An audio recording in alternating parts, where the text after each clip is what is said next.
ಕುಡಿದ ಮತ್ತಿನಲ್ಲಿ apartment ನಿವಾಸಿಯೊಬ್ಬ air ಗನ್ನಿಂದ ಗುಂಡು ಹಾರಿಸಿದ್ದಾನೆ.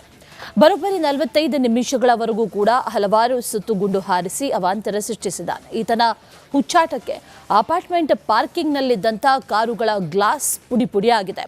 ಇನ್ನು ಇದನ್ನು ತಡೆಯೋದಕ್ಕೆ ಹೋದ ಸಿಬ್ಬಂದಿಗಳ ಮೇಲೂ ಕೂಡ ಗುಂಡು ಹಾರಿಸೋದಕ್ಕೆ ಯತ್ನಿಸಿ ಪೊಲೀಸರ ಅತಿಥಿಯಾಗಿದ್ದಾನೆ. ಹಾಗಾದ್ರೆ ಘಟನೆ ನಡೆದಿದ್ದಾದ್ರೂ ಎಲ್ಲಿ ಅಂತೀರಾ? ಈ ಸ್ಟೋರಿ ನೋಡ್ಕೊಂಡ್ಬನ್ನಿ.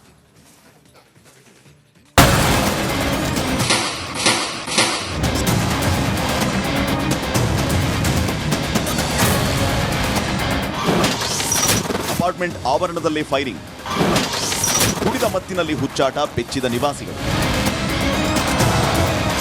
ಆನೇಕಲ್ನ ಅಪಾರ್ಟ್ಮೆಂಟ್ ಸಂಕೀರ್ಣವೊಂದರಲ್ಲಿ 40 ವರ್ಷದ ಐಟಿ ವೃತ್ತಿಪರನೊಬ್ಬ ಮದ್ಯದ ಅಮಲಲ್ಲಿ ವಾಹನಗಳು, ಆಸ್ತಿ ಮತ್ತು ಭದ್ರತಾ ಸಿಬ್ಬಂದಿಯನ್ನ ಗುರಿಯಾಗಿಸಿಕೊಂಡು ಏರ್ ಗನ್ನಿಂದ ಬರೋಬ್ಬರಿ 45 ನಿಮಿಷಗಳ ಕಾಲ ಹಲವು ಸುತ್ತು ಗುಂಡು ಹಾರಿಸಿದ್ದಾನೆ.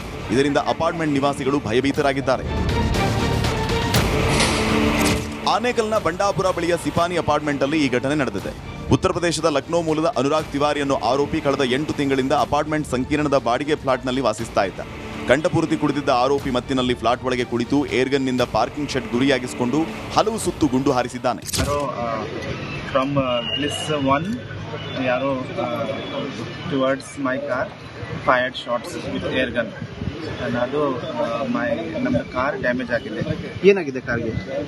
Car back side mirror fully damage ಆಗಿದೆ and multiple gun shot dent ಇದೆ. Gun shot more than 5-6 gun shots ಆಗಿದೆ. ಗುಂಡುಗಳ ಶಬ್ದ ಕೇಳಿದ ತಕ್ಷಣ ಅಪಾರ್ಟ್ಮೆಂಟ್ ಭದ್ರತಾ ಸಿಬ್ಬಂದಿ ಸ್ಥಳಕ್ಕೆ ಧಾವಿಸಿದರು. ಆಗ ಸಿಬ್ಬಂದಿ ಮೇಲೆ ಗುಂಡು ಹಾರಿಸಲಿಕ್ಕೆ ಮುಂದಾಗಿದ್ದಾನೆ. ವಿಷಯ ತಿಳಿದು ಸ್ಥಳಕ್ಕೆ ಬಂದ ಪೊಲೀಸರು ಆರೋಪಿ ತಿವಾರಿಯನ್ನ ವಶಕ್ಕೆ ಪಡೆದಿದ್ದಾರೆ. ಘಟನೆಯಲ್ಲಿ ಬಳಸಲಾದ ಏರ್ಗನ್ ಮತ್ತು ಬುಲೆಟ್ಗಳನ್ನು ಪೊಲೀಸರು ವಶಕ್ಕೆ ಪಡೆದುಕೊಂಡಿದ್ದಾರೆ. ಸದ್ಯ ಸೂರ್ಯನಗರ ಪೊಲೀಸ್ ಠಾಣೆಯಲ್ಲಿ ಪ್ರಕರಣ ದಾಖಲಿಸಿಕೊಂಡಿದ್ದು ಆರೋಪಿ ಯಾಕೆ ಗುಂಡು ಹಾರಿಸಿದ್ದು, ಯಾಕೆ ಅಲ್ಲಿ ಅಸಲಿಗೆ ಏನಾಗಿತ್ತು ಅನ್ನೋದರ ಬಗ್ಗೆ ಹೆಚ್ಚಿನ ತನಿಖೆ ನಡೆಸ್ತಾ ಇದ್ದಾರೆ.